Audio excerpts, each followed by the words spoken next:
Bom dia, irmãos. Nós damos graças a Deus por mais esta oportunidade de podermos estar reunidos, ainda que via novas tecnologias, mas dando graças a Deus por esta oportunidade de podermos juntos, como igreja, podermos estudar a palavra, podermos meditar, podermos também participar através das perguntas do WhatsApp.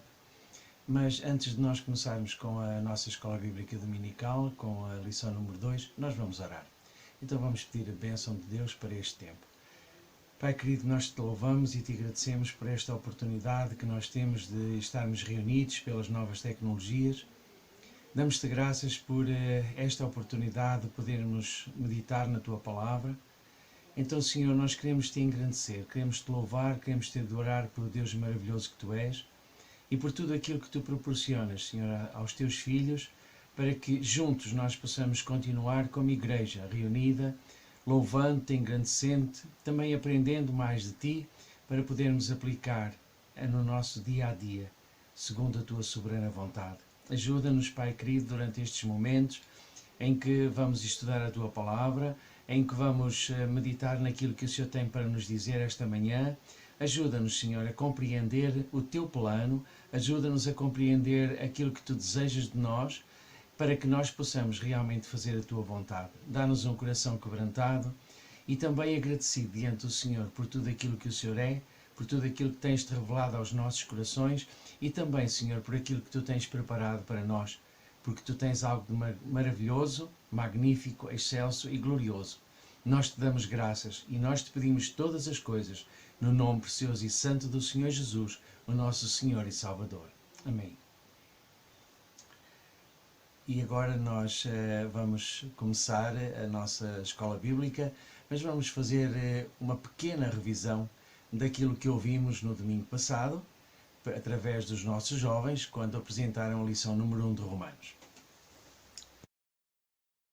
Então, nós hoje continuamos a meditar sobre a epístola do apóstolo Paulo aos Romanos, escrita por ele mesmo, em que ele mesmo se intitula como servo, apóstolo, separado para o Evangelho. E é maravilhoso porque nós podemos ver que o tema desta epístola é realmente o poder do Evangelho. O Evangelho que outrora foi prometido em Cristo Jesus, nosso Senhor, mas também o Filho de Deus, por isso ele é divino, mas também da descendência de Davi, por isso ele é humano. E nos mostra a nós, como novas criaturas, que recebemos a graça e o ministério. No caso de Paulo, o apostolado. E nós ainda somos amados e santos. Neste novo slide, nós continuamos e lembrar aquilo que falaram, portanto, ouvimos na transmissão do domingo passado, como a comunhão dos irmãos produz um fruto espiritual tão grande em nós. O próprio apóstolo Paulo tinha essa expectativa de que ele iria abençoar os irmãos em Roma, mas também seria abençoado na sua própria vida com o ministério daqueles irmãos. E também a necessidade de sentirmos que somos devedores a toda a criatura para anunciar a palavra, no dever daquilo que recebemos. E devemos estar prontos para o fazer. É maravilhoso pensarmos desta maneira. O grande testemunho do apóstolo Paulo, o Evangelho é o poder de Deus. E ele não se envergonhava do Evangelho, porque ele é, em primeiro lugar, universal. Em segundo lugar, alcançado pela fé. Em terceiro lugar, liberta-nos do pecado, justificando o homem pela morte de Cristo. E isto nós alcançamos pela graça. Esta introdução leva o apóstolo Paulo agora, em seguida, a descrever o julgamento divino sobre toda a criatura, judeus e gentios. E no capítulo 3, nos versículos 10 a 18, deixa-nos o veredito divino. Claro que no versículo 10 é o veredito final. E depois, do versículo 11 até ao versículo 18, ele faz uma descrição porquê ele determinou esse veredito e isto da parte de Deus. É maravilhoso nós pensarmos desta maneira. E vamos continuar a analisar a palavra. A nossa lição, a lição número 2, tem como título Culpados. O homem ignora Deus desde a queda. Se escondeu logo nos nossos primeiros pais. e isso conduz à destruição. O nosso textuário é maravilhoso. Ele se encontra no versículo 21 do capítulo 1 e diz: Porquanto, tendo conhecido a Deus, não o glorificaram como Deus, nem lhe deram graças. Antes, em seus discursos se desvaneceram, e o seu coração insensato se obscureceu. Este textuário relata com uma preciosidade a situação humana sem Cristo.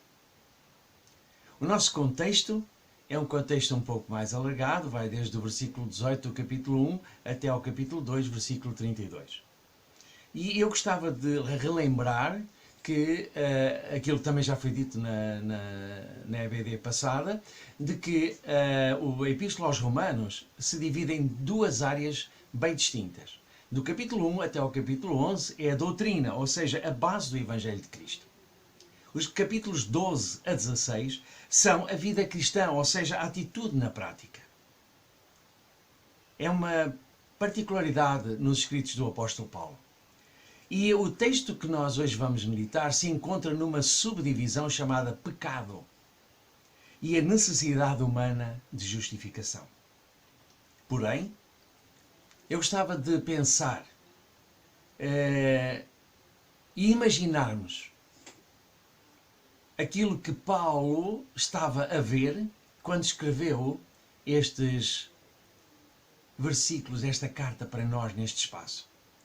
E eu tenho uma imagem que talvez nos ajudará a compreender um pouco melhor isso. O julgamento divino.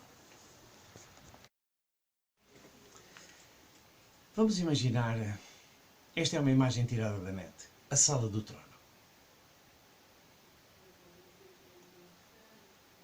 O nosso Deus está lá. Gentios e judeus. De certa maneira, representando toda a humanidade, está perante aquele que é o Todo-Poderoso. A sentença, nós a vamos ouvir depois na meditação da próxima semana. Versículo 10 do capítulo 3. Não há um justo, nem um sequer. Os versículos seguintes dão-nos o detalhe desse veredito. Esta é a realidade por qual nós temos necessidade de proclamar o Evangelho. Não há um justo nem um sequer. Vamos então agora meditar sobre as 3 divisões na nossa EBD.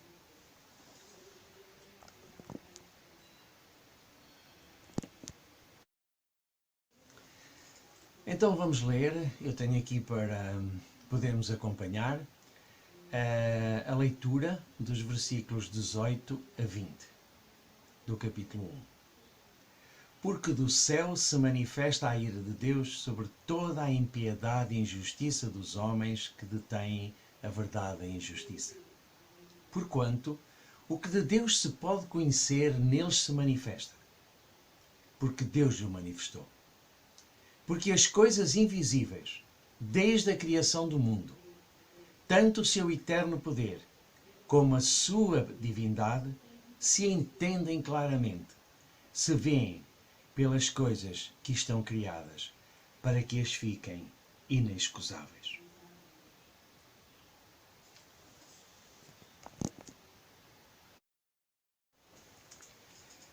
Então, a primeira parte do nosso estudo é a revelação de Deus.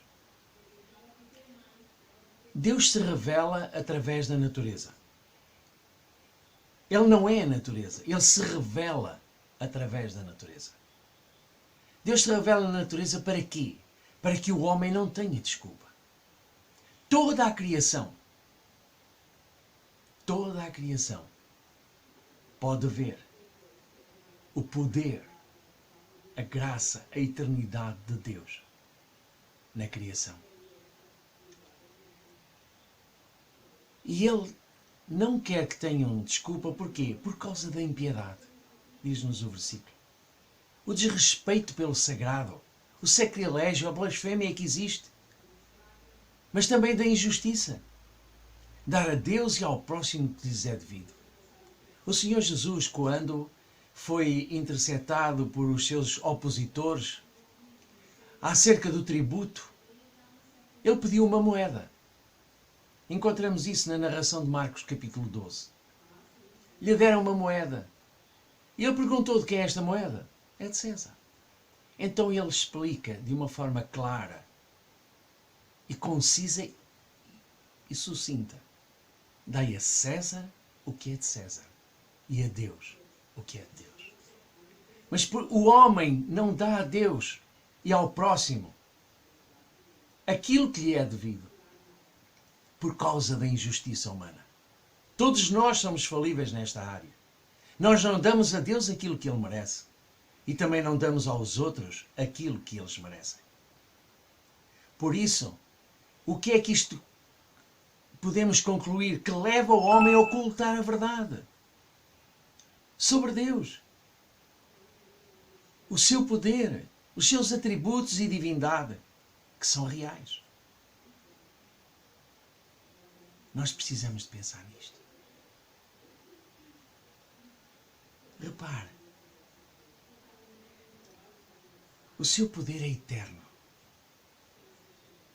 Foi ontem, passado, é hoje e o é eternamente. Os seus atributos são reconhecidos. A sua omnisciência, a sua omnipotência, a sua imutabilidade, a sua perfeição, a sua santidade, o seu amor, a sua justiça, a sua misericórdia, a sua paciência, a sua fidelidade, a sua verdade. O nosso Deus é maravilhoso. Se pensarmos só no nosso pequeno Portugal, no norte nós temos pinheiros e eucaliptos. Nós temos uma verdura completamente diferente. Mas no Alentejo nós temos sobreiros. Temos azinheiras. Porquê? Porque o terreno é próprio para isso. O nosso Deus sabe, conhece. Também sabe o que é bom para o nosso país. Aonde vão crescer as árvores que mais são produtivas. Em cada um destes lugares. Porque os solos são diferentes. Então é maravilhoso nós pensarmos na revelação de Deus através da natureza. Vamos ter 3 perguntas que vão estar também no nosso texto no WhatsApp. E a primeira é: como descreveria a relação básica entre Deus e o homem? Segunda pergunta: onde se vê a presença e a obra de Deus através da criação? A terceira pergunta: o que aprendeu sobre Ele ao observar o que Ele faz?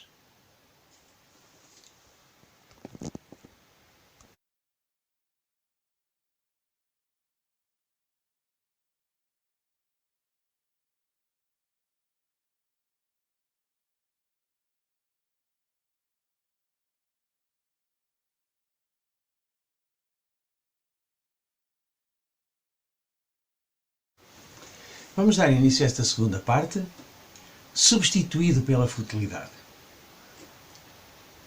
Agora vamos meditar como Deus foi substituído pela futilidade humana. Porquê? Porque ela foi vencida pelo pecado. Como fizemos na primeira parte, vamos ver o texto bíblico dos versículos 21 a 23, que está aqui. Porquanto, tendo conhecido a Deus, não o glorificaram como Deus, nem lhe deram graças. Antes em seus discursos se desvaneceram, e o seu coração insensato se obscureceu. Dizendo-se sábios, tornaram-se loucos. E mudaram a glória de Deus incorruptível, em semelhança da imagem de homem corruptível, e de aves, e de quadrúpedes, e de répteis. Estes versículos mostram a insensatez humana depois da queda. É incrível. Mas esta era a nossa realidade. E é a realidade do mundo sem Deus. Vamos analisar em seguida. Então, substituído pela futilidade. O que é que nos diz o texto? Tendo conhecido como Deus, não o glorificaram como Deus. Porquê?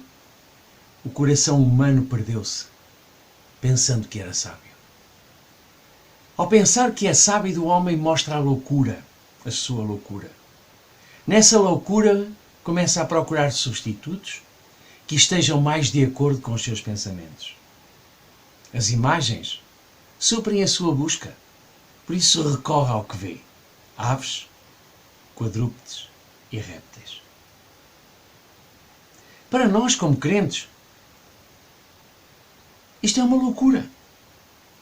Porém, o descrente é normal. A substituição, ainda que se diga que não é verdade.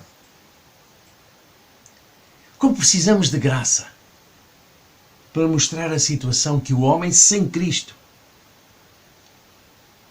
tem um coração humano que leva a desviar-se de Deus.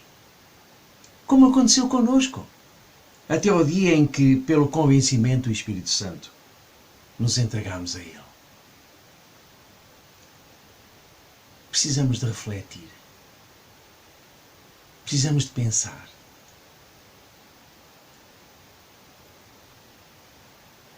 Como o mundo se encontra. E a nossa responsabilidade de não termos vergonha do Evangelho e falarmos aos outros daquilo que Deus é, daquilo que Deus faz por amor de nós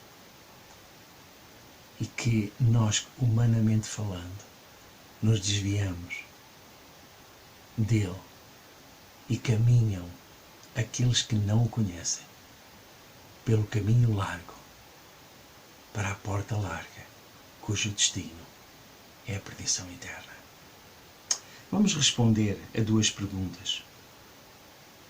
Quais são os falsos deuses com que as pessoas tentam substituir Deus nos nossos dias? Como é que esses substitutos mostram a nossa loucura?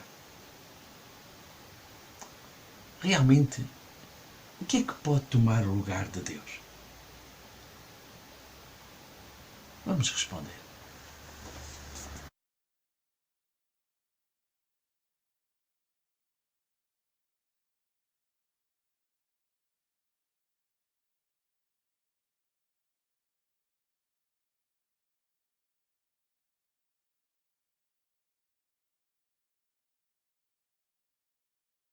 Vamos iniciar esta terceira parte, a qual temos o título Consequências. Todos os atos têm consequências. Agora vamos mencionar e meditar as consequências do abandono de Deus. Vamos ler o texto bíblico que nos dá a base da nossa meditação, que é os versículos 24 a 28 e o versículo 32 também.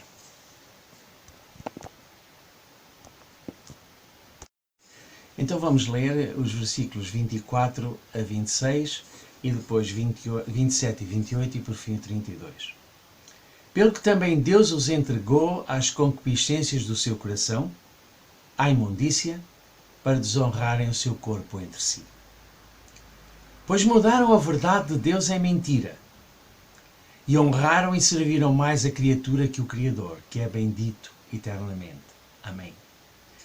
Pelo que Deus os abandonou às paixões infames, porque até as suas mulheres mudaram o uso natural, no contrário à natureza. E semelhantemente também os varões, deixando o uso natural da mulher, se inflamaram em sua sensualidade uns para com os outros, varão com varão, cometendo torpeza e recebendo em si mesmos a recompensa que convinha ao seu erro. E como eles se não importaram de ter conhecimento de Deus, assim Deus os entregou a um sentimento perverso para fazerem coisas que não convêm. Os quais, conhecendo a justiça de Deus, que são dignos de morte os que tais coisas praticam, não somente as fazem, mas também consentem aos que a fazem.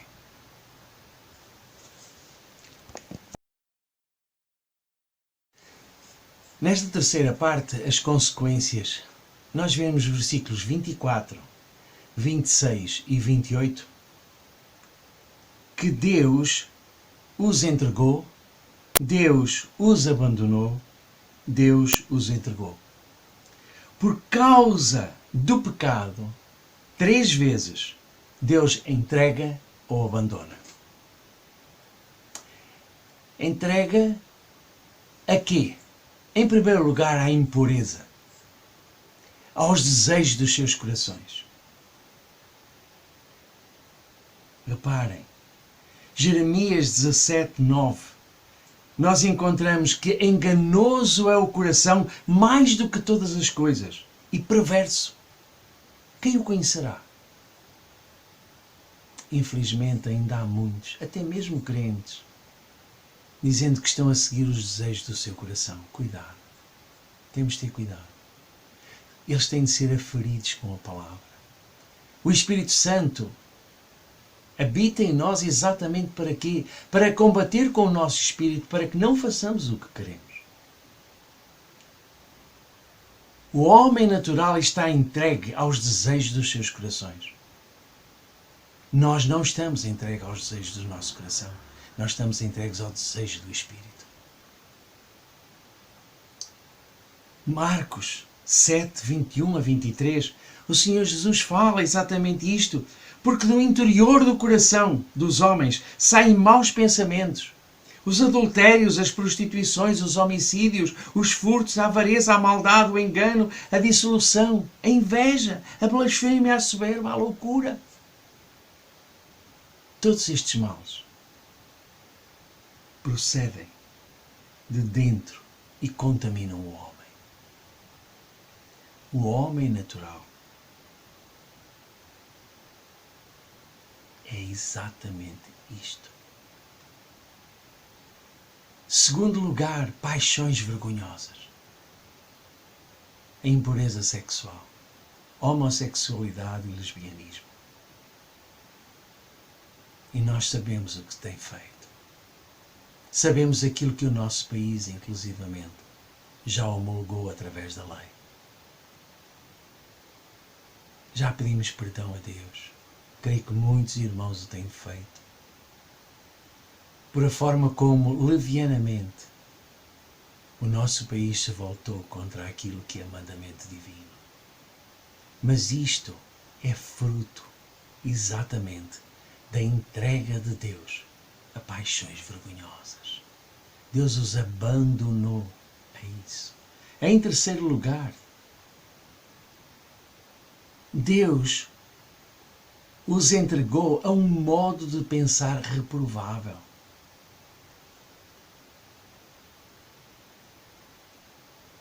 O que é este modo de pensar, irmãos? É a revelação completa das obras da carne. Gálatas 5:19-20. Tudo aquilo que está ali escrito está relatado aqui exatamente também em Romanos. Este é o modo de pensar reprovável, em que ao bem chamam mal e ao mal chamam bem. E o versículo 32 termina de uma forma muito dura. São dignos de morte. Não só aqueles que praticam estas coisas, mas também apoiam os que as praticam. Irmãos, o homem natural não só faz o mal, como apoia aqueles que o fazem também.